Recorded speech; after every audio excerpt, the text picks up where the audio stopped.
Preciso me entregar, Senhor. Preciso a Ti me entregar. Preciso ouvir Tua voz a me falar.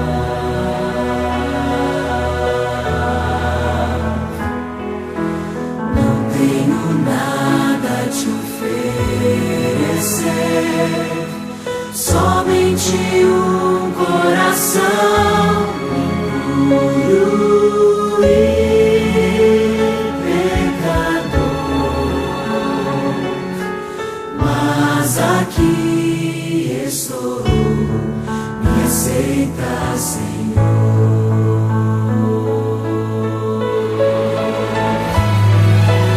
Toma os meus pensamentos, meus dons e meus bens.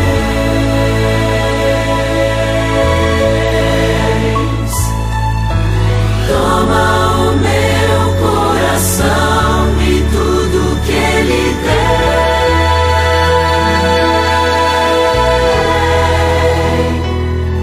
Renova, Senhor, meu viver.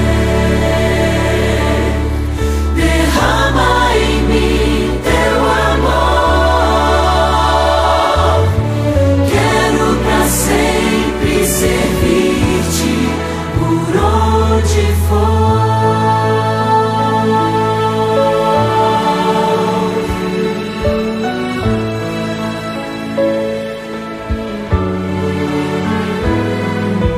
Preciso me entregar, Senhor.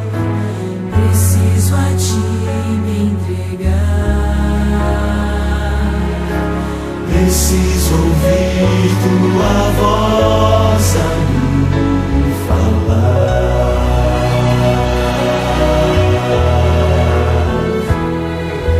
Não tenho nada a Te oferecer,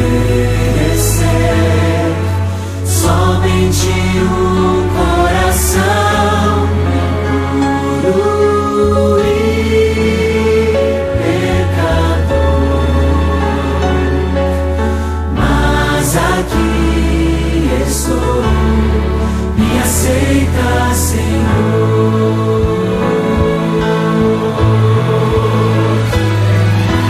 Toma os meus pensamentos, meus dons e meus bens.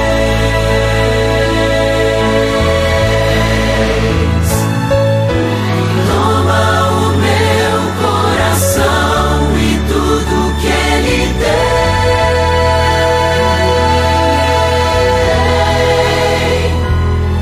Renova, Senhor, meu viver. Derrama em mim Teu amor.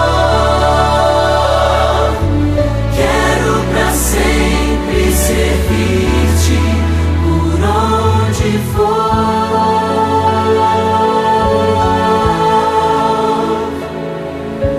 Quero pra sempre servir-Te por onde for.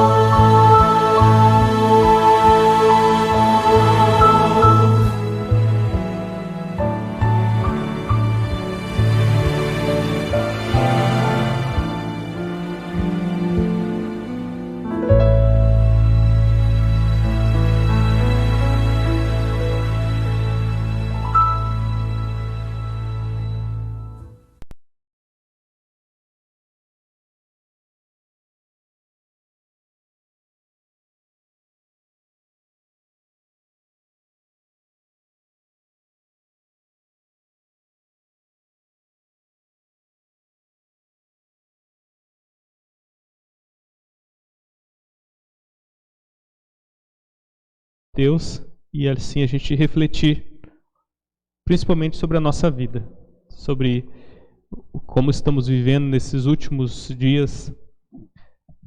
Muitas notícias têm remetido assim nossos pensamentos a que vai ser desse mundo daqui em diante.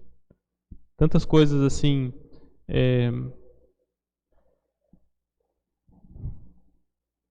Muitas coisas estão para acontecer, coisas relacionadas a guerras, e a gente vê isso assim nitidamente acontecendo na frente dos nossos olhos.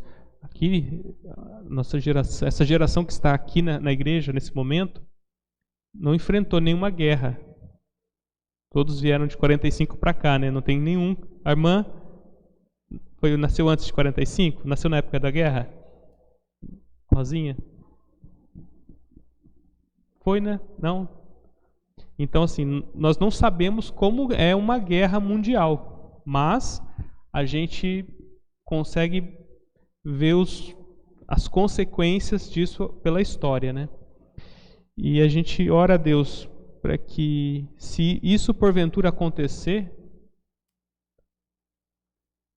como que vai estar como que você quer que o seu coração esteja?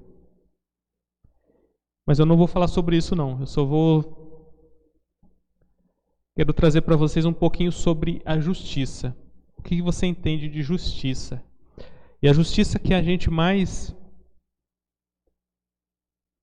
vai na Bíblia e traz essas informações com relação à justiça do reino de Deus e a justiça dos homens, ou mais especificamente o que Jesus combateu foi a justiça dos escribas e fariseus. Eu quero fazer aqui um breve relato sobre o que a gente entende sobre essa justiça e essa religião imposta pelos escribas e fariseus na época de Jesus. Só para a gente fazer um raio-x do que acontecia.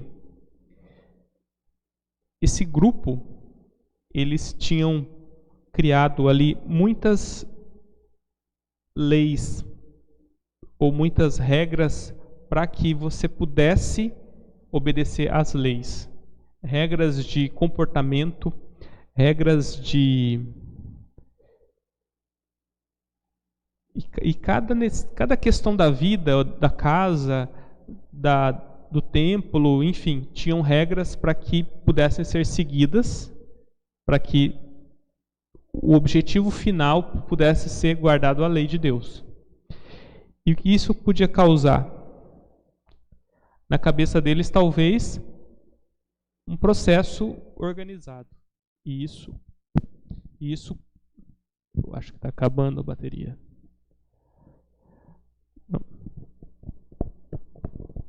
Bom, vamos lá.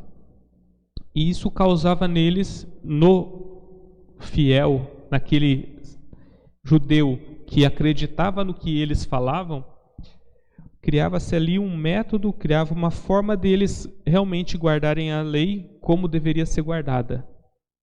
Nós precisamos de um começo, meio e fim para guardar qualquer coisa. Se nós olharmos os 10 mandamentos, o primeiro mandamento, nós precisamos criar o quê? Não terás outros deuses diante de mim. Nós temos que criar várias coisas. É na nossa casa, é no nosso trabalho, é na nossa vida rotineira. Como esse Deus, como possíveis deuses podem acontecer dentro da nossa vida. Então eles criavam um monte de regra para que isso pudesse evitar que acontecesse na vida do judeu. Porém, isso, quando é feito com um objetivo, talvez um objetivo infundado ou seco, quero que você faça isso, não tenha nenhum Deus, porque eu não quero que você não tenha nenhum Deus. E ponto, se você tiver, você vai morrer. Talvez isso gerava no próprio crente da época os porquês que não poderiam ser expostos. Você não pode questionar um escriba, você não pode questionar uma pessoa da alta cúpula. E agora a gente entra um pouquinho também no histórico desses fariseus e desses escribas. Para entendermos um pouquinho melhor, o que seria um escriba? Primeiro, escriba é uma profissão, certo? E fariseu é uma seita. A história comenta que os fariseus, eles surgiram mais ou menos 120 anos antes de Jesus. Então não é uma seita antiga.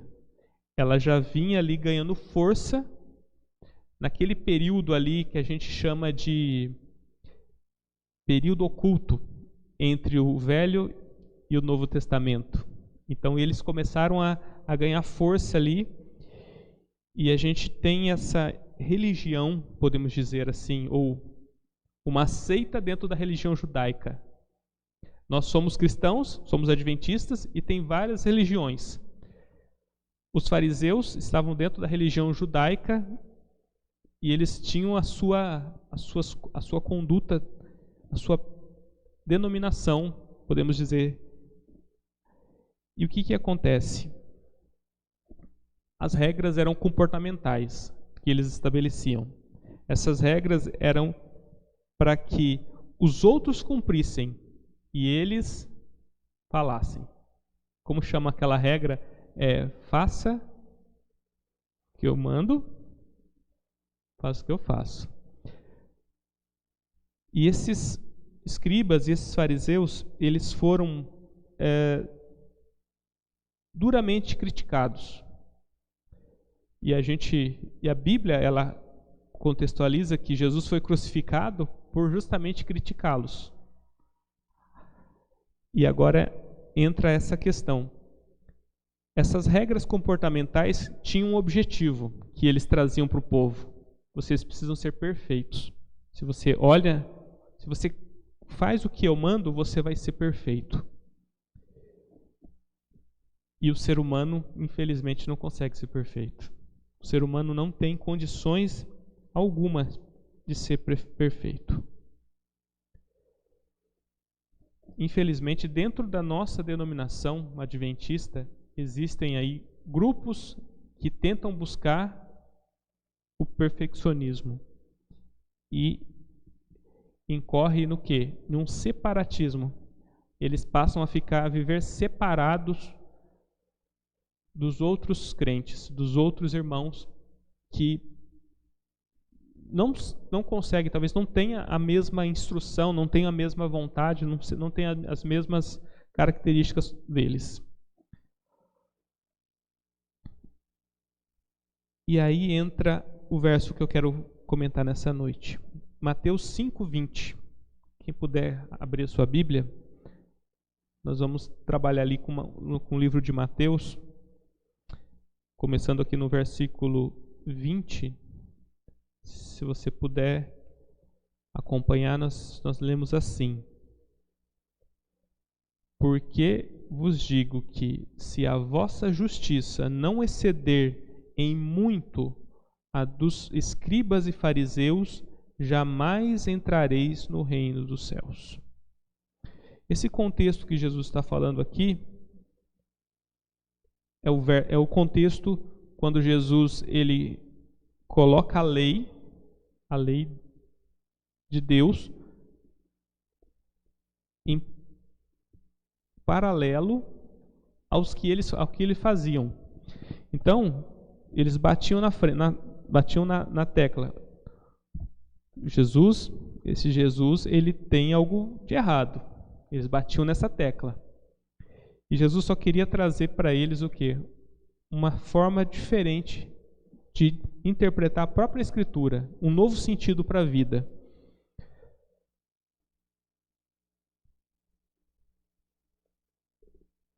Só para entendermos um pouquinho mais sobre esse verso que nós lemos, aquilo que nós lemos sobre exceder, ele também tem um significado de mais que suficiente ou em abundância. E o adjetivo traduzido por muito, nesse verso 20, também implica em mais ou muitíssimo. Agora eu quero fazer uma pergunta para vocês. O que os discípulos podiam fazer a mais do que os judeus já faziam? O que os discípulos podiam fazer a mais do que os escribas faziam? Na verdade, o que eles mandavam fazer. E Jesus fala, vocês devem fazer muito mais. E agora entra a visão correta da lei. Qual que é a visão correta que a lei nos traz? Quando você é um observador da lei, você tem uma questão de retidão em sua vida.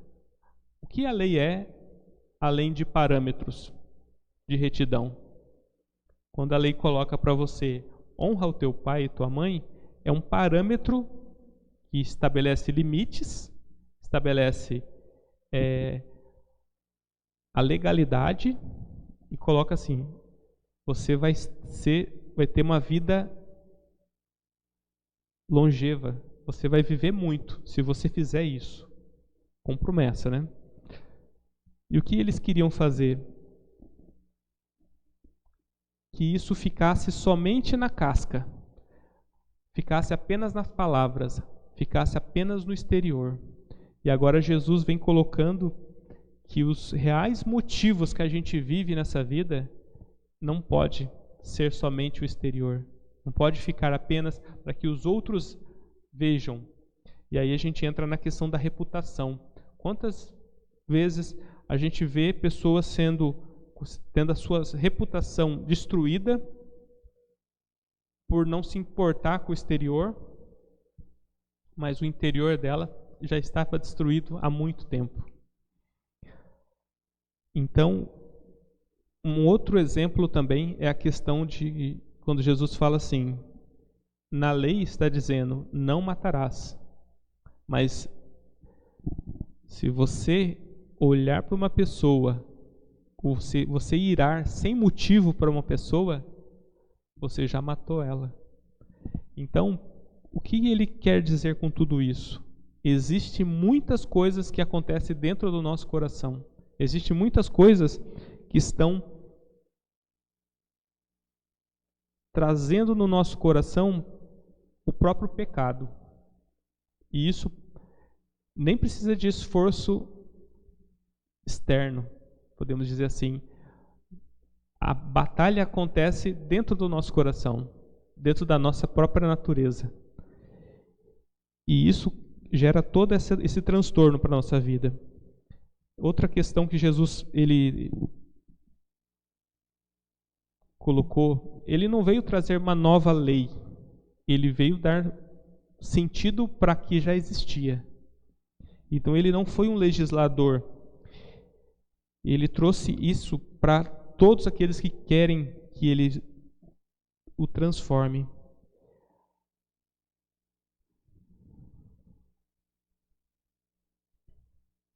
Assim como também ele disse, nós falamos sobre o não matarás, o não adulterarás. Ele também não é só o ato em si, mas ele traz o quê? O pensamento que pode ocorrer antes do ato. Se você tem algum pensamento impuro, aí entra outra coisa importante que Jesus traz para nós. Muitas vezes na nossa vida a gente tem essa situação de pensar de maneira negativa ou pensar o mal do outro, e isso nunca sai da gente. A gente nunca faz, mas a gente não consegue tirar. É algo assim que tem destruído muitas e muitas vidas, muitas famílias. Eu tenho acompanhado essa semana, uma semana chamada Semana do Perdão, do professor Rodrigo Silva. É uma série que começou domingo e vai terminar amanhã. E ele conta ali algumas experiências sobre o perdão na Bíblia e testemunhos de pessoas que perdoaram. E eu achei interessante a história de uma senhora. Essa senhora, ela era casada 25 anos. Só que o marido enganava, tinha uma amante. E esse marido resolveu ir embora de casa e se juntar com essa amante. 3 meses depois, ele se arrependeu e voltou para ela. Ela aceitou. 1 semana depois, ele falou, não, mas também eu não quero isso. Voltou para a amante de novo. ficou mais um tempo com a amante, se arrependeu e voltou. Aí agora ela falou, eu não quero, eu não posso mais voltar com você.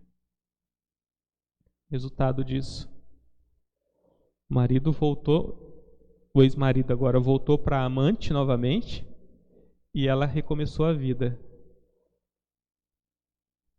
O tempo foi passando, os filhos cresceram, o filho dela conheceu a filha da amante.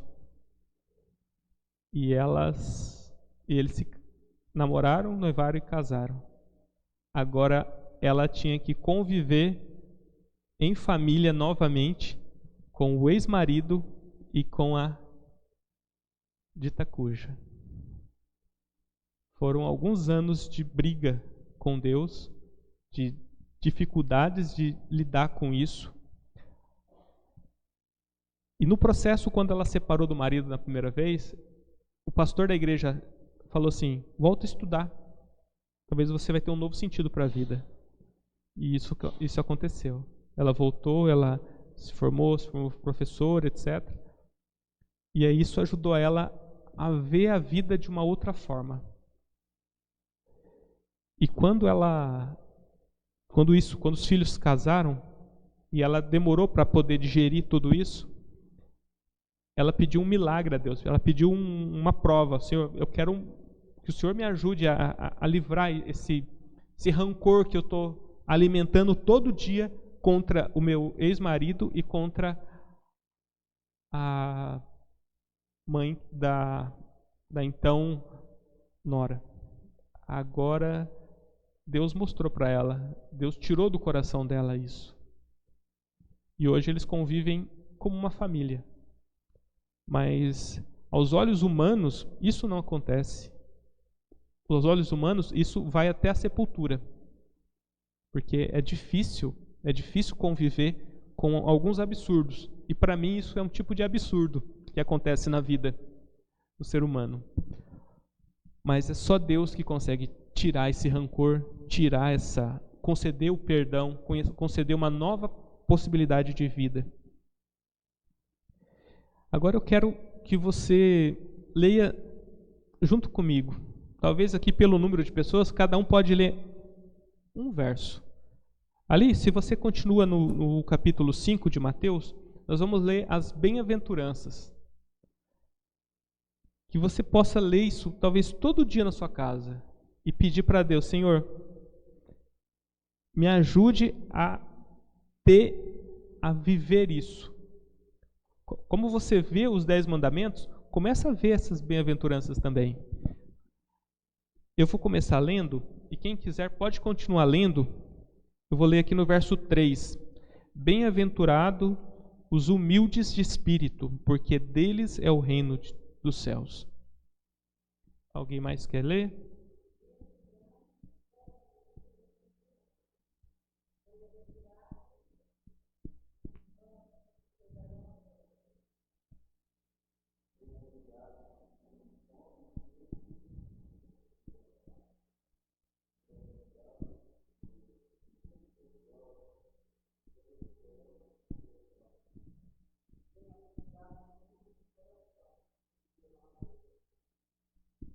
Bem-aventurados os pacificadores, porque serão chamados filhos de Deus.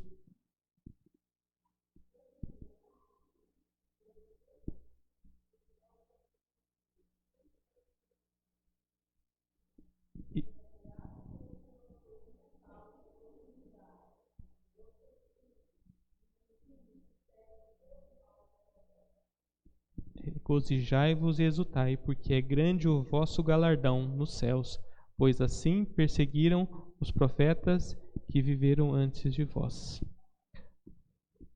Que isso também possa acontecer na sua vida, todos os dias. Senhor, eu não consigo por mim mesmo. Eu tenho dificuldades. Eu tenho problemas. E agora eu entro em outras coisas também, que muitas vezes eu já passei por isso. E assim, eu abro o coração para vocês que muitas vezes a gente vem na igreja sem vontade de vir. A gente vem na igreja por conta de compromisso, de cargo, coisa assim, mas o coração muitas vezes está longe. O coração, quando eu quero dizer, a mente, ela... E Jesus, ele é tão enfático quando ele fala assim, ó, se você vem fazer um sacrifício, mas você tem um problema para resolver com seu irmão, vai resolver, depois você traz. Aí que entra a justiça de Deus. A justiça de Deus, ela não está preocupada com a tua aparência, como você está bonitinho de terno. Porque aqui, ó, eu sou um sepulcro. Eu estou bem com o exterior impecável. Mas como que está lá dentro? Como que está o meu coração? Como que está o seu coração? Como que está as suas relações com as pessoas? Eu penso nisso e eu vejo assim, por mim mesmo eu não consigo resolver. Como dizem, eu só faço coisinhas erradas assim que muitas vezes eu vejo e me pego falando, Senhor, mas eu não queria fazer isso. Às vezes a gente se briga com a criança, briga com o filho, briga com o sobrinho, briga com a esposa. Eu não queria fazer. Mas a natureza que a gente tem e a gente acaba fazendo de maneira impensada.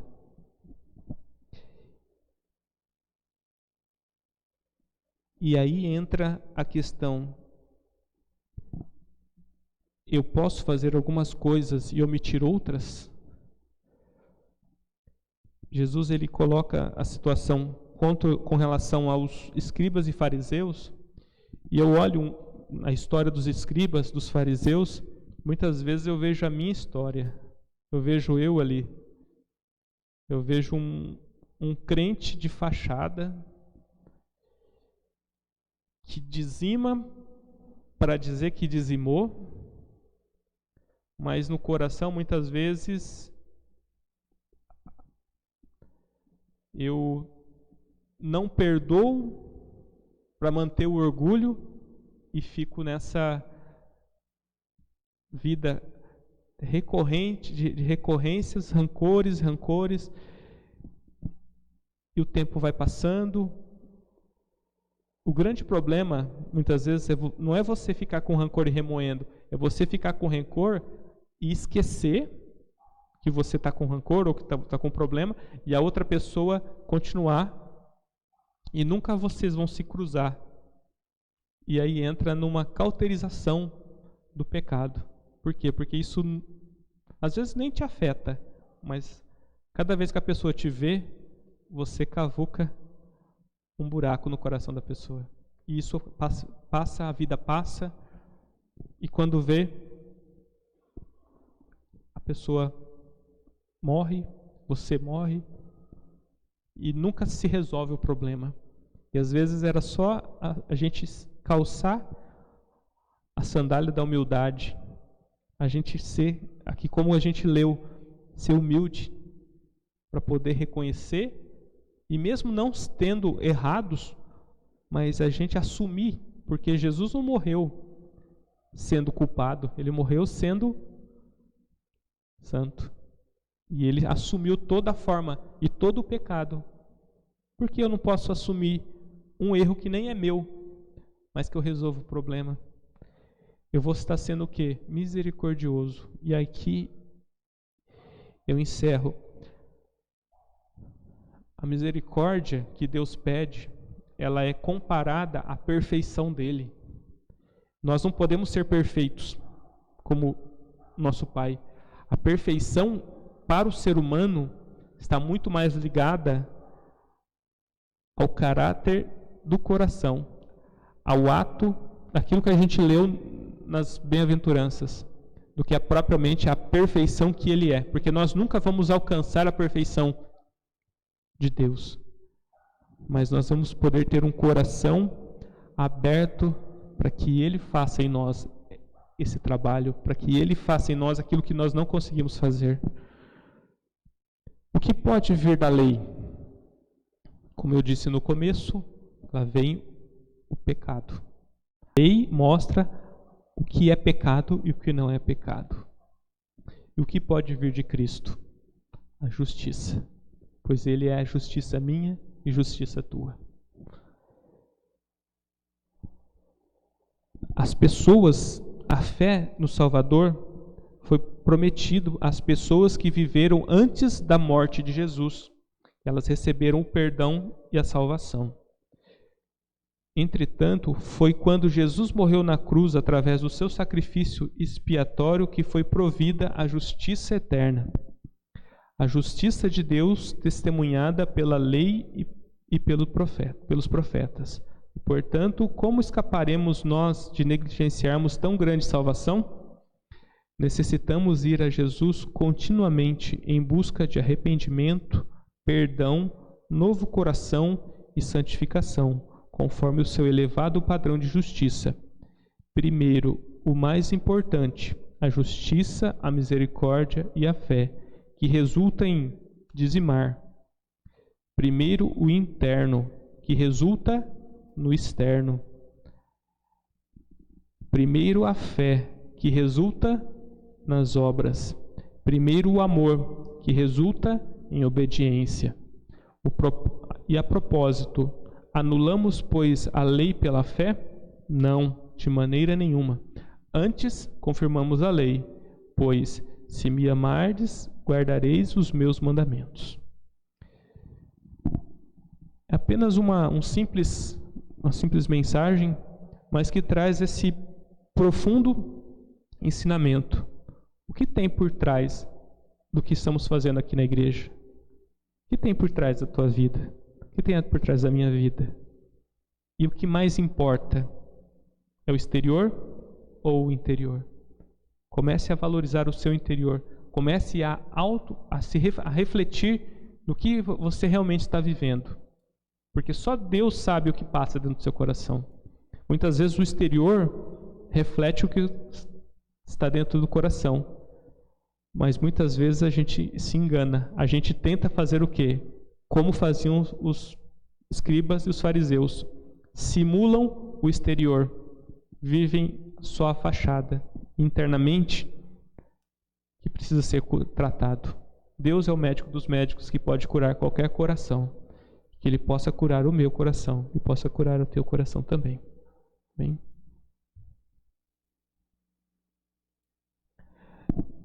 Aquela música Toma o Meu Coração.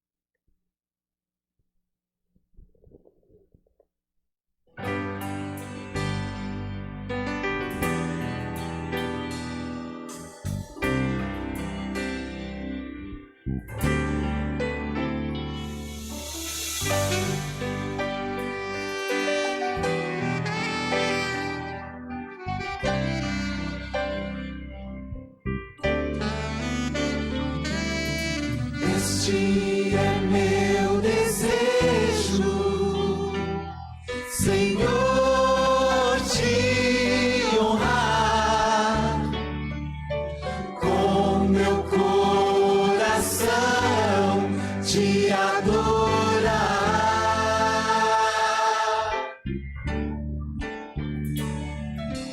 Tudo que há em mim te dá louvor, só a ti adoro, meu Senhor.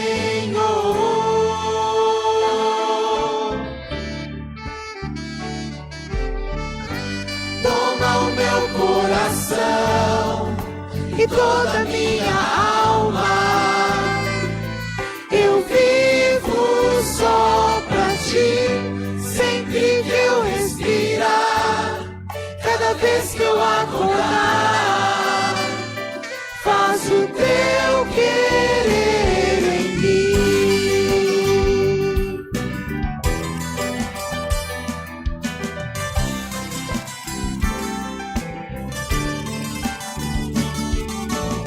Este é meu desejo, Senhor, te honrar com meu coração, com meu coração, te adorar.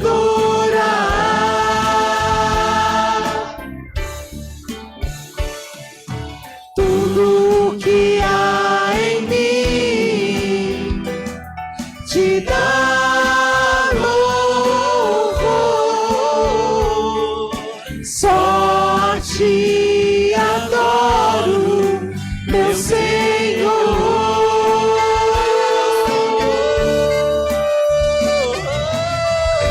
Toma o meu coração e toda minha alma. Eu vivo só pra ti, sempre que eu respirar, cada vez que eu acordar.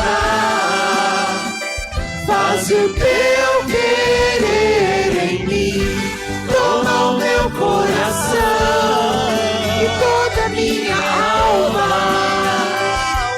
Eu vivo só pra ti, sempre que eu respirar, cada vez que eu acordar. Faz o teu querer em mim, toma o meu coração e toda minha alma. Eu vivo só pra ti, sempre que eu respirar, e cada vez que eu acordar. Faz o teu querer em mim.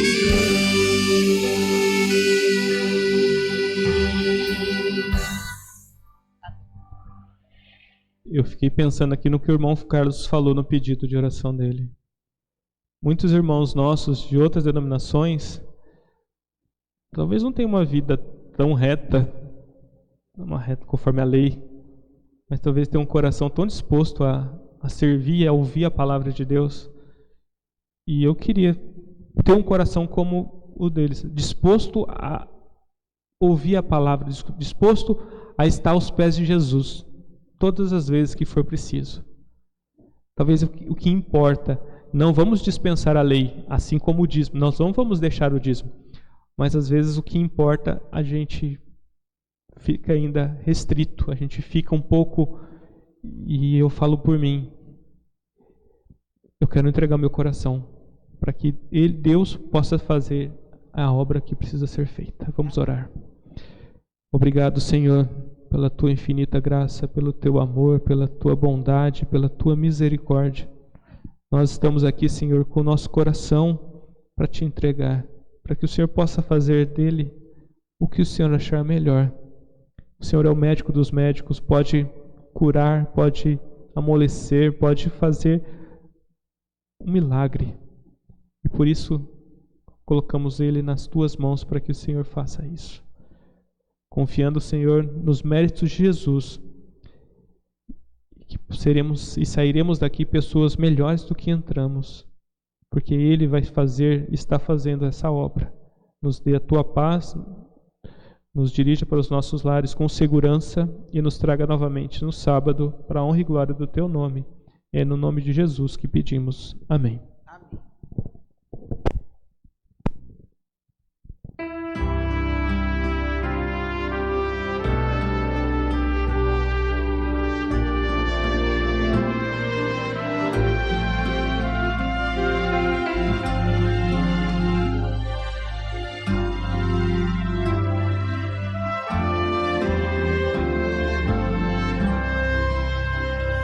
Que Deus te abençoe.